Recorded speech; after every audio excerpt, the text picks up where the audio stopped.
Hi, it's Tuesday, January 9th, 2018, and for the first time in like a decade, I don't have a job.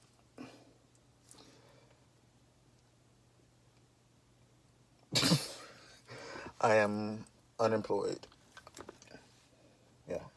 I lost my job yesterday morning. Actually, I probably lost it long before then. Like, long before then. It was a. You ever seen a McTaffy and they slowly pull it apart? Like eventually this is going to. That's exactly what was happening. But it was made official yesterday morning. Hurt feelings? No. Sometimes you stay somewhere where you're not supposed to be simply because it's what you know. And after a decade, it was what I knew. I'm good at it. For those that don't know, I did, wow, did sexual health education, HIV testing and counseling. I ran a testing clinic on campus. Started out way long ago when I was on a national grant as a peer health educator to promote HIV testing and counseling and substance abuse prevention. Fast forward to now, I ran a slate of 3 officers that did program HIV testing and counseling, sexual health education. I did like orientations, class presentations, organization presentations, events with organizations, all this different stuff at FAMU. Did. As of this morning, I wake up now with no job. I'm strangely not as depressed as I'm not depressed at all. I'm not sad. I am gonna miss it. I'm gonna miss my paycheck. I loved what I did, but life happens. Sometimes you have to jump. Of course, people can still ask me questions if they need to call me. A lot of students from the last decade. That's a long time. That's a lot of students. That's a lot of people. These people have kids now. But if you have my contact information, you're more than welcome to hit me up. Um, yeah. Not really sure what's next. I talked to my parents. Do you know how hard it is to tell your parents? Well, have I ever been fired? I don't think I've ever been fired before. There was a time where I was without a job for a couple of months, but I was out there. I didn't need a job. I needed prayer. But yeah, um, I had to tell my parents that I got fired, and they kind of knew it was gonna happen. So yeah, when it's time for you to leave a place, you're uncomfortable there, like, exceedingly uncomfortable. Like you feel that you're not supposed to be there. People may start acting different. They may not. But you feel that you're not supposed to be there. I heard a story about a woman who had been holding on to a marriage, holding on to a marriage, holding on to a marriage, to the point that one day she came home from work and she literally physically could not put the key in the door without getting sick. Physically sick. Like buckling to her knees sick. And it will happen. I gave a lot of myself for my job. A lot. Um, my students became mine. That means they already know.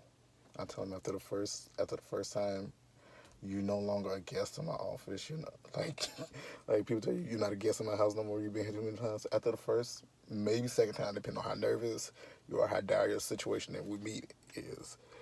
Um, for the most part, after the second or third time you come to my office, you're not a guest in my office anymore. And I'm gonna talk to you, especially if I find out you're from Miami, Fort Lauderdale, Palm Beach, anywhere in South Florida, or you're from Memphis randomly.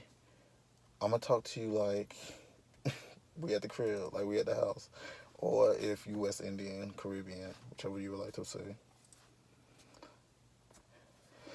And it ended up being I don't just test them and give out condoms. I make sure that they're okay. If there's whatever, I hit you with a text or Facebook, or I ask you when I see you in person because I haven't seen you in a while, yo, you good? And that doesn't mean, are you a good boy? It means, yo, are you good? Is everything good? You eating, you sleeping, you resting, you working, you getting money. Are you good? And if you're not good, what can I do? Where do I need to be to make sure that you get good? And a lot of people couldn't understand that. I worked in an office where I was the only millennial. Well, my cousin and some other younger student workers were there, but I had been the only stable millennial working in there, so they couldn't quite understand. It was always, you're too old for this, you're too young for this, you're too old for this. You need to, they didn't understand how we work. So it was a continual clash. It used to work out very well, the clashing and everything still worked out, but not anymore. Because as you can see, I'm unemployed. I just spent a full day of unemployment. I finally told Bonnie. I told my mom yesterday. I told my dad today, I think, or yesterday. It's been a blur. Told some of my friends. Nobody believes it. I put it on Snapchat. Nobody believed it. How my life's just gonna go out like that? What's up with them? Told my family that I'm unemployed. My sisters don't all know yet. Tiffany's gonna freak. But yeah, let's see what happens. If you guys have any ideas of how to, I don't know. I don't even know what I need ideas for. I know what I want to do. If you guys want to help support the brand, Randy Runs. Follow me on Instagram, Twitter, Snapchat, wherever. Let's see what happens. I'm not going to stop running. I'm not going to stop traveling. I'm not going to stop my education. I'm not going to stop living. For a decade, I let that job be my life all day. I would literally be in another city and say, oh, I can't do this because there may be students here. And I didn't mind because I told you once they come into my area, they're mine. So I do what it takes to make sure that they understand that I'm one, a consummate professional. Two, I actually care. So that once those two things are out of the way, they understand, let's get down to business and get it done. And there's nothing that you have to hide. But I'm unemployed now, so let's see what really happens. It says at boot camp. That's an idea. Not my idea though. Join Esther. But let's see what happens.